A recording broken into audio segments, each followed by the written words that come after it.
Devil May Cry and Punishing Grey Raven. An unholy matrimony. Fandoms coming together to rejoice, right? As DMC fans know, Devil May Cry is back. At least in another game. Dante and Virgil are here in Punishing Grey Raven, and we're gonna basically check out some of the content. I'm completely new to PGR, by the way. Regardless, there's plenty to get stuck into, so let's dive right in. I've only just completed the tutorial, but the event here is available to access. Music kicks up, sounding pretty stylish, but what we want is the Devils Never Die character trial, which I believe is gonna let us get stuck in as either Dante or Virgil here. Fantastic art, by the way. If there's one thing, before even touching the gameplay, which obviously Punishing Grey Raven is known for, the art is superb. Let's dive straight into the tutorial and I guess learn how to play with Virgil.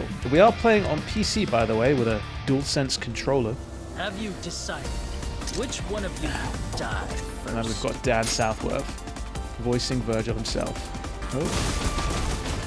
Sorry, I got too preoccupied with the Virgil. There we go. This is how. And we've got the doppelganger, which is cool. Points, okay. This man's getting absolutely cooked.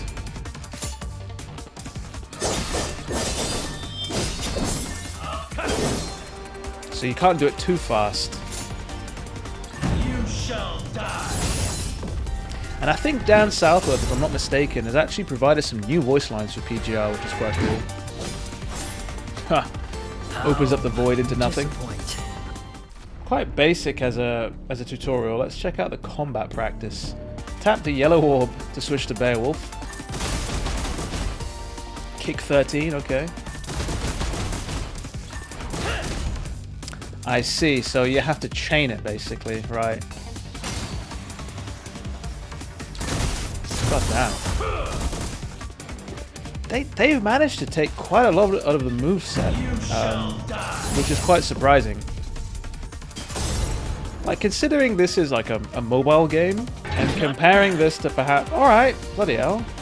So, whilst we're in this training mode real quick, I think I've got a little bit of Virgil down so far, so it looks like each of the individual face buttons act as like a weapon switch. And they also double as an attack when you've got them equipped, right? So if we've got the Mirage Edge, for example, tap it again. Now we've got the Yamato, we tap it again. But then obviously Virgil's got his standard attacks on the right bumper. And you've got delay combos here, it looks like, as well, which is pretty cool.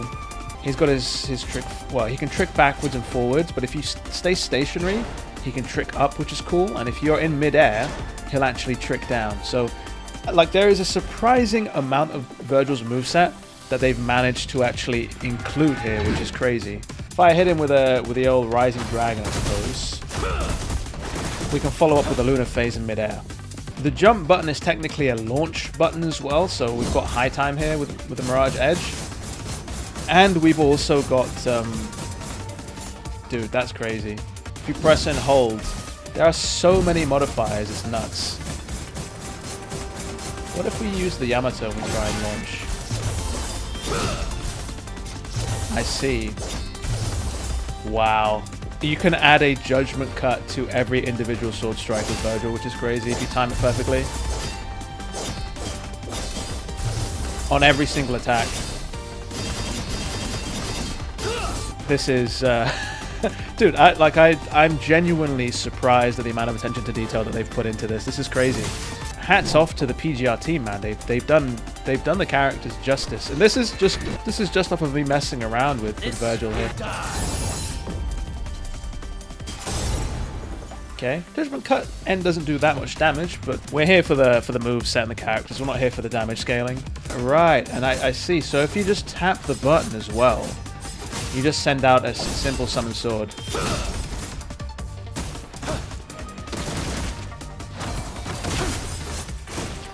It is a little bit weird because I'm not used to this control scheme. Let's check out the challenge stage real quick. Clear the stage within 180 seconds and survive, basically. No sponsor for this video, by the way, but if you liked our cover of Devil's Never Cry, then you should check out me and Mills on Spotify. We've got more projects cooking in the background. Pop our Devil Trigger here.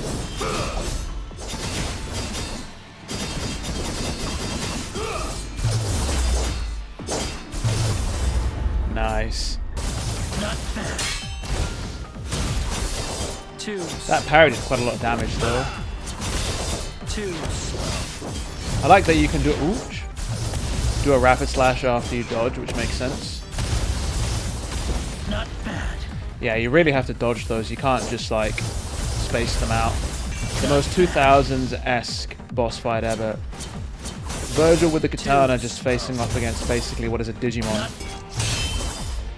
He's gonna get parried instead. And just like that, the boss is over and done with. Okay, we're fighting on the surface of the moon. Not bad. Alright, settle down. Too slow. Mr. Moon Eater. Too slow.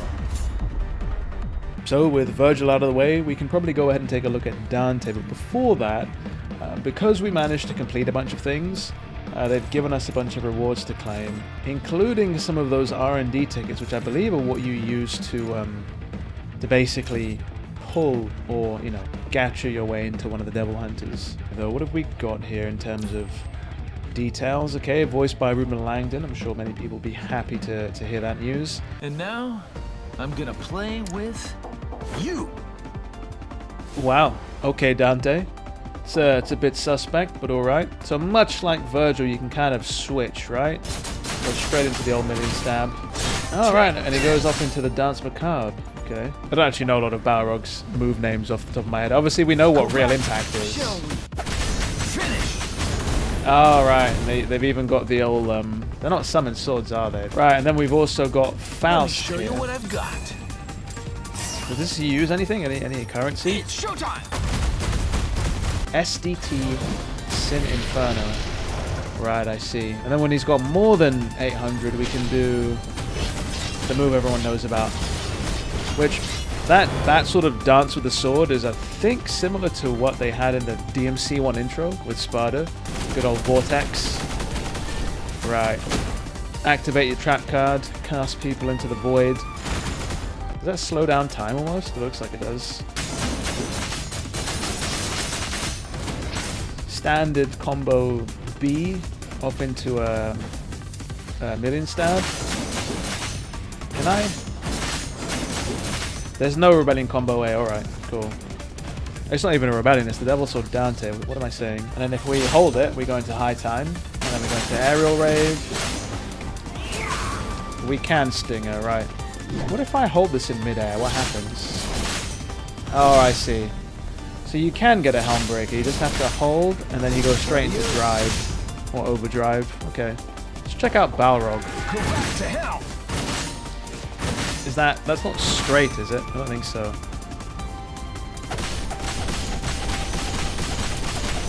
It's not really a combo, we've just got the infinite jab from DMC5, which is cool. I'm liking the attention to detail. Now, mid-air, we do get Killer B, which is cool. Okay, so you've got the Trickster Dash as your actual evade. One thing that I think is actually cool before I forget as well is that you can actually Royal Guard by not evading, or just by hitting the evade button and not moving. Can I do that in mid-air? I can, and I get Sky Star. Double jump as well, which is cool. Air hike. Is it fast just one attack? Let me show you what I've got. It's showtime. Yeah, fast might actually just be one attack, which is interesting. We've got the old gun stinger, which is quite cool. Hell yeah. I was going to say, he does have Ebony and Ivory, right?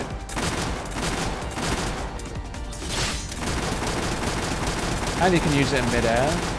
I wonder if you can rainstorm. Raining bullets. Oh, yeah. So you can rainstorm after a double jump, which is quite cool. It's commendable how much of Dante's moveset they've managed to transition over. No drum cancelling, of course, though, so don't get any funny ideas.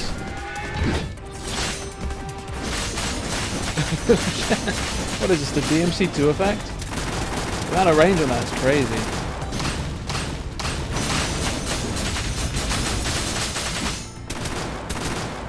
Raining bullets.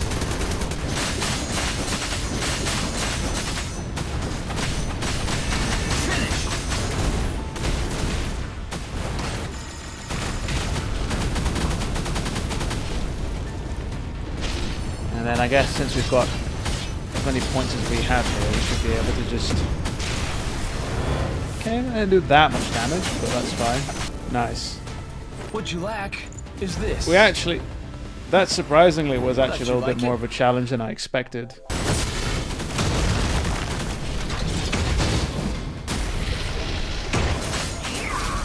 Oof, that one came down to the wire, guys. What you Jesus. lack is this. That was quite challenging. Thought you'd like it. You know, continuing on with the trope that Virgil is overpowered and a lot tougher, well, a lot easier to use. Ballad. Blood. Begins. This is how it ends. Damn. Now that was a bit of an insight into the gameplay of Dante and Virgil. Again, I do believe you can actually get a free Dante by completing the story, but as you can see, I'm not high enough level. Now, if you want to try and gacha your way into them, you can do so through this R&D menu here. So, I already gone for a couple of pulls, you know, I'm sure many of you probably love to pull off Virgil. But it looks like if I manage to get 60 of these, and we don't get Virgil, apparently we're guaranteed to get him. Try and, you know, try a luck on Cam here. Maybe this will help. Turn on Virgil too. My god, it's a son of Sparta. No, it's not. So that was a quick look at Punishing Grey Raven's Devil May Cry collaboration. Honestly, I'm pleasantly surprised. They paid a lot of attention to the detail of the characters, particularly the movesets, which honestly I was surprised that they were able to get so many of Dante and Virgil's moves in there. True to life, Virgil I found to be a lot more of a broken and overpowered character, at least when facing some of those boss enemies, but pretty cool nonetheless. If you guys want to see me perhaps check out the collab story, let me know down in the comments below, and also let me know what you think about this collaboration overall. Maybe in a follow-up video we'll tackle the story and see what exactly is going on. With all that said and done though, we come to the end of today's video. If you enjoyed it, do be sure to leave a like and consider subscribing to stay up to date with anything and everything Devil May Cry. With all that said and done, it has been me, DevilNeverCry. I'd like to thank all of you for watching, and as always, I'll see you all next video.